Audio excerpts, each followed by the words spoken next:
বিদ্যাসাগর রেলপথ মিশনের পক্ষ থেকে স্মারক সম্মাননা ও ফুলের স্তবক দিয়ে ফুলের যেমন সৌন্দর্য ও সৌরভ আছে, সেভাবেই প্রেয়সী রাজ্য স্তরে প্রথম স্থান অধিকার করে চারিদিকে তার নাম সুখ্যাতি ছড়িয়ে পড়েছে। আমরা চাইব রাজ্য স্তর থেকে কেন্দ্র স্তরে যেন আমাদের এই দাসপুর থানা এবং ঘাটাল মহকুমাকে রিপ্রেজেন্ট করে। একটু প্রতিক্রিয়া জেনে নিতে চাইব। ওনার বাবা সদ্য মাতৃহারা হয়েছেন।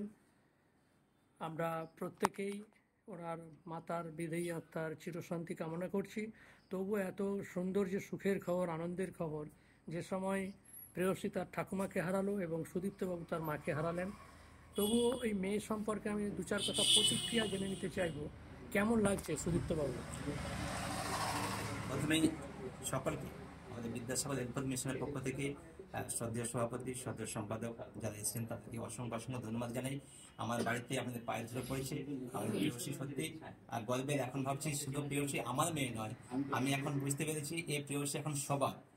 আর প্রেয়সীর যে উপহার, এইটা যে অ্যাচিভ করেছে রাজ্যে প্রথম হয়ে, এই উপহারও কিন্তু সবার উদ্দেশ্যেই কিন্তু আমি এটা উৎসর্গ করেছি সেই আমাদের শালবনী স্টেডিয়ামে। কিন্তু যে এই আজকের এই আনন্দ, এই ভাগিদার কিন্তু সবাই, কারণ প্রত্যেকটি মানুষের আশীর্বাদ, ভালোবাসার শুভকামনাতেই কিন্তু আমাদের প্রেয়সী এই জায়গা দখল করতে পেরেছে। তার জন্য অনেকটাই খুশি। আর তার সঙ্গে এটা বিষাদ তো থাকছেই, মাতৃহারা, সেই হিসেবেও একটু দুঃখ তো থাকবেই। তো দুঃখের সাথেই যে আনন্দটা, সেই আনন্দ কিন্তু সেটাও সমান ভাগেই ভাগ করে নিই সবার সাথেই।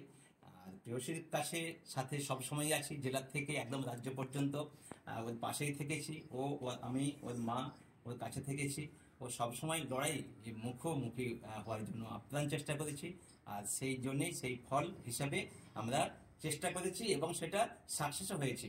প্রেয়সী যোগাতে গ বিভাগে প্রথম হয়ে স্বর্ণপদক পেয়ে সবার মুখ কিন্তু উজ্জ্বল করেছি। অসংখ্য